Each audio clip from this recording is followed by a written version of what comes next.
तो दोस्तों एक मिडिल क्लास कास्ट फैमिली को बिलोंग करता हूँ एंड मम्मी स्कूल टीचर थी और बचपन से ही पढ़ाई पे बहुत ज़्यादा जोर था, इसीलिए मैं स्कूल में एनटीएससी स्कॉलरशिप होल्डर रहा और उसके बाद 12th के बाद आईआईटी में टॉप 100 रैंक होल्डर था।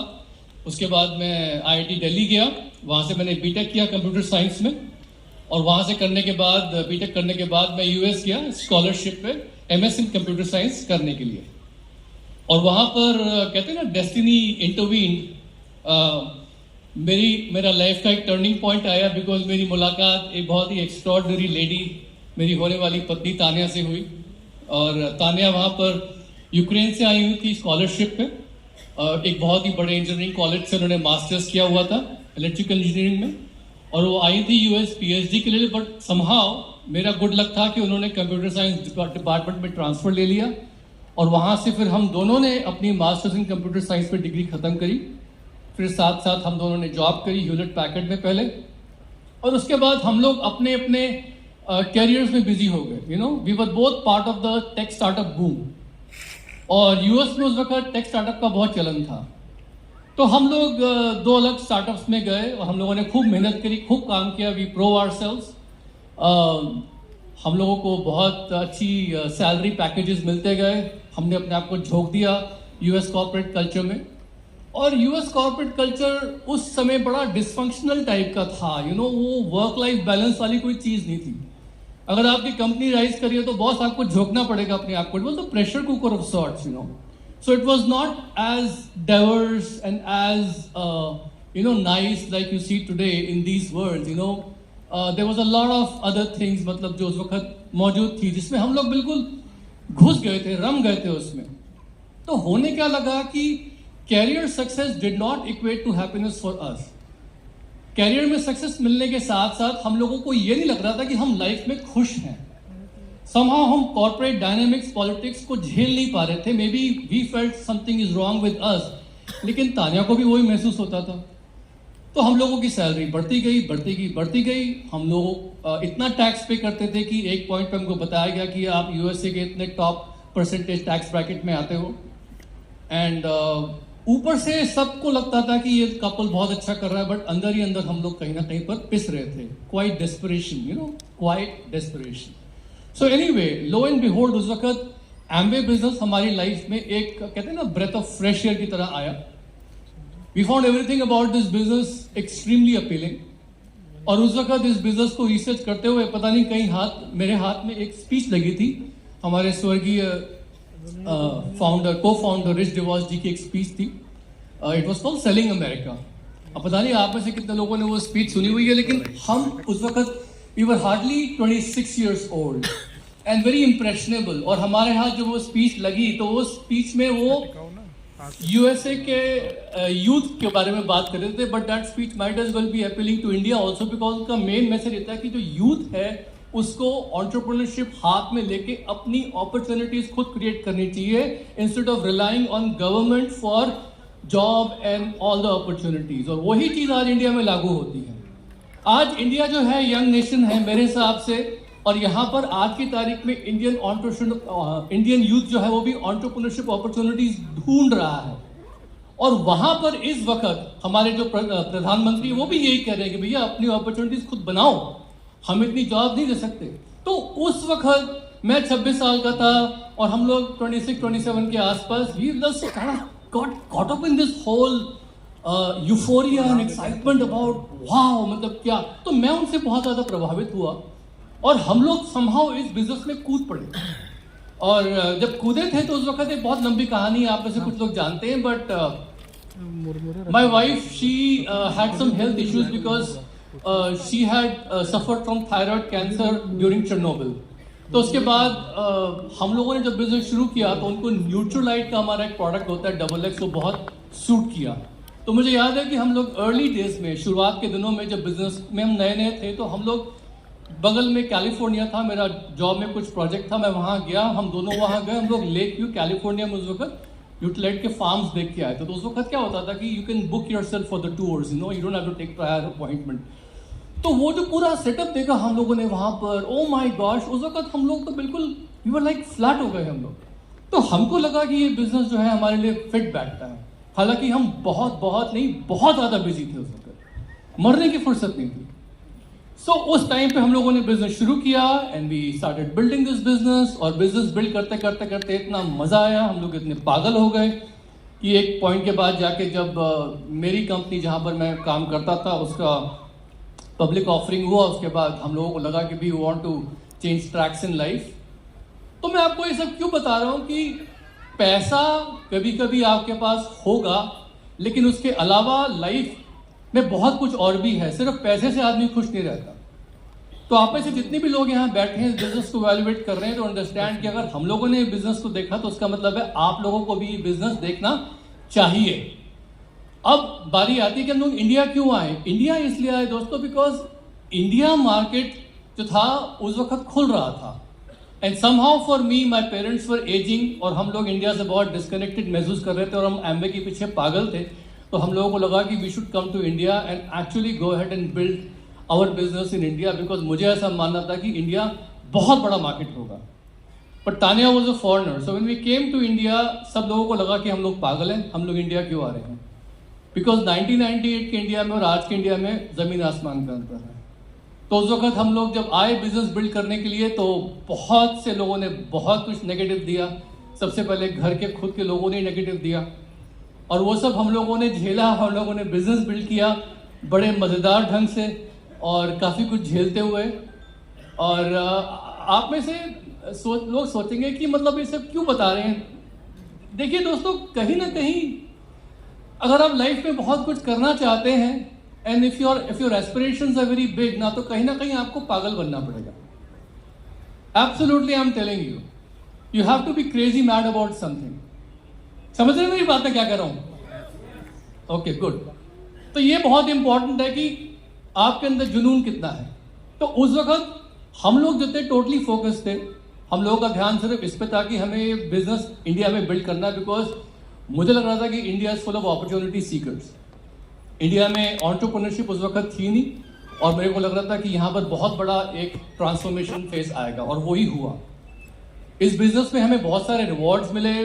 ऑफ कोर्स मॉनेटरी रिवॉर्ड्स तो बहुत मिले ही मिले।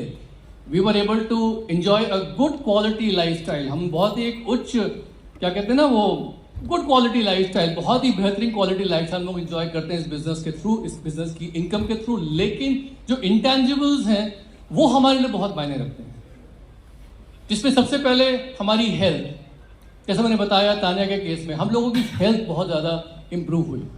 अगर मैं आपको इस बिजनेस में आने के समय की पिक्चर दिखाऊंगा और अब की पिक्चर दिखाऊंगा तो आपको लगेगा कि मैं उस समय ज़्यादा एज लग रही थी मेरी और इस वक्त I am looking a little bit younger, you know. Today I am 56 years old, you know, but I still feel कि जैसे मेरी रिवर्स एजिंग हो रही है and it's all thanks to Nutrilite and artistry. कहीं ना कहीं पर हम लोगों के माइंड में ये था कि Tania and I had a love marriage, तो हम लोगों को एक दूसरे के साथ क्वालिटी टाइम बिताना है। बिकॉज मैं देखता था कि लोग जो है ना वो शादी करते प्यार के लिए लेकिन टाइम बिताते अलग अलग। So I don't know, maybe it's not a big reason for you but for us it was a big thing. तो हम लोगों को लगता था कि हम जो भी करेंगे साथ साथ करेंगे। तो हम लोगों ने शायद पिछले 25 साल में इतना क्वालिटी टाइम बिताया है इस बिजनेस को बिल्ड करते हुए, घूमते फिरते। Everything was like an adventure for us. So we had a lot of fun times together, we grew together. हमारी रिलेशनशिप स्ट्रांग हुई because you are spending so much quality times together, जिसमें हम दोनों common goals रख रहे थे। Husband and wife relationship हमारी बहुत ज़्यादा इंप्रूव। एमवे बिजनेस में आपका एक बहुत ज़बरदस्त फ्रेंडशिप नेटवर्क बनेगा। Friends, I don't know but I call Amway network as a friendship network. और इस बिजनेस में आपके इतने अच्छे अच्छे दोस्त बनेंगे, you will come in contact with so many interesting people कि एक पॉइंट के बाद जाके वो जो दोस्त है ना वो आपकी फैमिली से बढ़ के हो जाएंगे। तो वही फीलिंग हमारे साथ हुई that we were able to make friends all over, you know, Lucknow, UP, India, everywhere, you know. There is not a city in India जहाँ पर अगर हम रात में किसी घर में जाके खाना खाना चाहते हैं तो हमें कोई घर नहीं मिलेगा। There will be people who will be inviting us to come to our home and have a home cooked meal, you know. Something like that, you know. So intangibles, I would just do this business for them only, you know. But tangibles में बहुत सारे rewards हैं। India में आज क्या potential है? Why am I so excited about India business today? Friends, मुझे आपको बताने की ज़रूरत नहीं है कि इंडिया अगले 2025 तक इंडिया जो है वर्ल्ड की टॉप 3 इकोनॉमीज में से होगा। बाइंग पावर पैरिटी पे तो अभी से ही है, बट उसमें इंडिया में मेरे को लगता है इतनी डेवलपमेंट हो रही है, इतने पता नहीं करोड़ों स्क्वायर मीटर्स के हाईवेज बन रहे हैं, नए हाईवेज, नए एयरपोर्ट्स, कुछ लोग का यहाँ तक अनुमान है, वर्ल्ड बैंक रिपोर्ट की एक रिपोर्ट पड़ी थी कि इंडिया में 2025 तक जितनी बड़ी स्मार्ट सिटीज इंडिया में होंगी उतनी शायद पूरे यूरोप में नहीं होंगी। बड़ी smart cities with large population and हमारा इंडियन मिडिल क्लास आज की तारीख में 3 करोड़ हाउस होल्ड्स हैं based on a middle class so called income as per western standards. वो नंबर 9 करोड़ हाउस होल्ड्स का हो जाएगा। तो all these bodes very well, all this urbanization bodes very well हमारे बिजनेस के लिए, बिकॉज हमारे बिजनेस का आज मेन सेगमेंट हेल्थ और वेलनेस का है, जहां लोग पैसे खर्च करने को तैयार हैं to look and feel younger than they are. आपको लगता है कि नहीं लगता है कि लोग आज की तारीख में ज्यादा पैसे खर्च कर रहे हैं बिकॉज उनको 10 साल कम यंग लगना है और 10 साल कम महसूस करना है? ये तो फैक्ट है। Look around you everywhere, आपको मूवी स्टार्स दिख जाएंगे who are starting families in their 50s and recently I saw an actress who had a first child at 40 years old plus and things like that. तो मतलब it's everywhere, movies में heroes भी हैं, वो काफी as के बाद में भी हीरो बन के प्ले कर रहे हैं, they're looking damn good, तो आज की तारीख में people understand कि age is just a number और लोग पैसा खर्च करने को तैयार हैं। तो ये हमारा मार्केट जो इंडिया में बहुत बड़ा है, 2025 तक अनुमान है कि ये मार्केट सिर्फ न्यूट्रास्यूटिकल्स का इंडिया में लगभग 1.5 लाख करोड़ का होगा और इसका 45% जो है वो केवल डाइटरी सप्लीमेंट से आ रहा है, जिसमें एमवे नंबर 1 है। We are number 1 in India in the area of dietary supplements. और ये मार्केट आज की तारीख में 17% ग्रो कर रहा है as per the figures I have seen. मैं वही बता रहा हूं जो मैंने पढ़ा है। तो इतने बड़े मार्केट में मेरे को लगता है आज की तारीख में हम लोगों के पास एक ह्यूज अपॉर्चुनिटी है और आप सब के सब लोग उसमें शरीक हो सकते हैं, लेकिन डिसीजन आपको लेना पड़ेगा कि आपको कितना बड़ा बिजनेस बिल्ड करना है। What do you want for your future. जितने भी लोग यहाँ पर आए, इनकी जो स्टोरी थी, इनकी स्टोरीज में there was something called grit. वो डटे रहे मैदान में। एक कहावत थी ना, डोनाल्ड ब्रैडमैन जो क्रिकेटर हैं, उन्होंने कहा था कि भाई अगर आपको रन स्कोर करने हैं तो कम से कम आपको विकेट पर टिका रहना पड़ेगा। तो ये लोग विकेट पर टिके रहे, ये हटे नहीं। आप में से कुछ लोग आज बिजनेस में तो है लेकिन बिजनेस आप पे नहीं, आप कुछ कर नहीं रहे because you feel things are changing. दोस्तों चेंज तो होंगी फॉर द बेटर और वो हो रहा है आपके टाइम आपके सामने, लेकिन आपको पिच पे खड़े होकर आपको कम से कम बॉल्स तो खेलनी पड़ेगी ना, तभी आप रन स्कोर करोगे।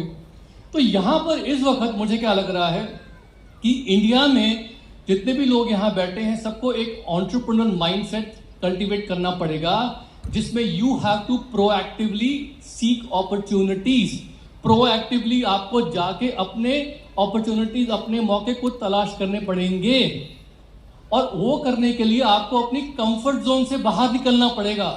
कंफर्ट जोन में कि मैं घर में हूँ, मोबाइल फोन हाथ में है, टाइम पास हो जाता है, पुराने यार दोस्त मिल जाते हैं, अगर आसपास कुछ मीटिंग्स है तो वहां चले आते हैं। दोस्तों वो पुराना ढर्रा छोड़ के we have to think about the future. Future is so big कि उसको देख के डर लगता है कभी, बट हमें वो करना पड़ेगा।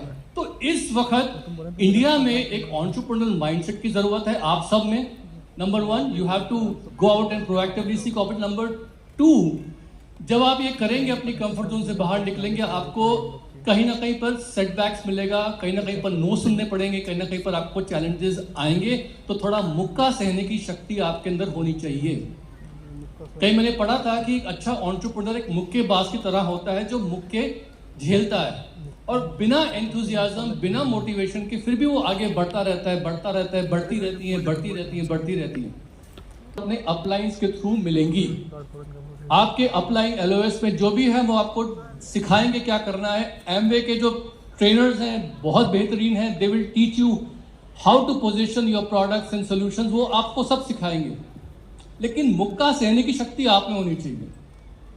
एंड वेरी इंपॉर्टेंट कि इस वक्त the name of the game is this कि इंडिया में पीयर टू पीयर सेलिंग बहुत ज्यादा तेजी से बढ़ रही है और लोग प्रोडक्ट्स खरीद रहे हैं ऑनलाइन जाके, शर्ट से लेके गाड़ी तक।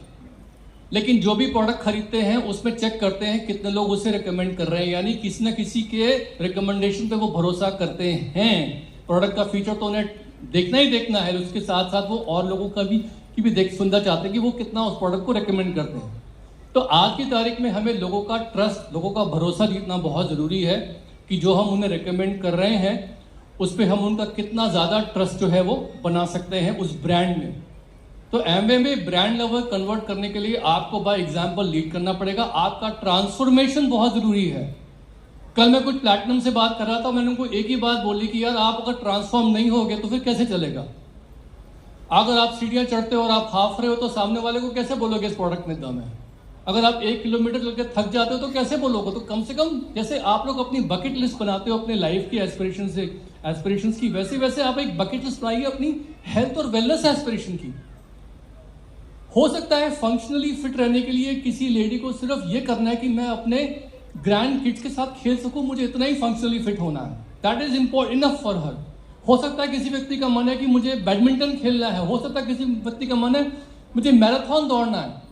सब लोग मैराथन दौड़ने वाले नहीं मिलेंगे, तो जिसका जो गोल है उसको लिखवाइए, उसको मदद कीजिए, उसका ट्रस्ट जीतिए, रिलेशनशिप्स बनाइए लोगों के साथ और रिलेशनशिप्स निभा के रखिए। दैट्स वेरी वेरी इंपॉर्टेंट और यही हमें करना है। और इतना बड़ा market is right in front of us, it's there for our reckoning. हम कितना उसमें से हाथ मतलब ले सकते हैं, कितना अपना हिस्सा वो हमारे हाथ में है। तो मैं तो बहुत एक्साइटेड हूँ, I am very excited, which is the reason why Tanya and I, even though we have US passports, but हम लोग इंडिया में ही रहते हैं और इंडिया में रहना चाहते हैं। जब कोविड का टाइम आया था तो हमारे पास कॉल आया था यूएस एम्बेसी से कि एक फ्लाइट जा रही है यूएस में, सारे यूएस एक्सपर्ट्स यहाँ से जा रहे हैं, आपको जाना है। हमने बोला no thank you very much, we are fine. तो वो भी सुन के हैरान हो गए। So I am telling you कि the reason we are staying in India right now is because we feel कि the final chapter of Amway is still going to be happening in front of your eyes. Picture अभी बाकी है, बहुत कुछ होना बाकी है। आप सब लोग डिसीजन लीजिए, अपने अपलाइन के साथ टाइट रहिए, जो भी आपको बताया जा रहा है उससे मन लगा के कीजिए, and the future is going to be super super bright. Thank you very much, love you all.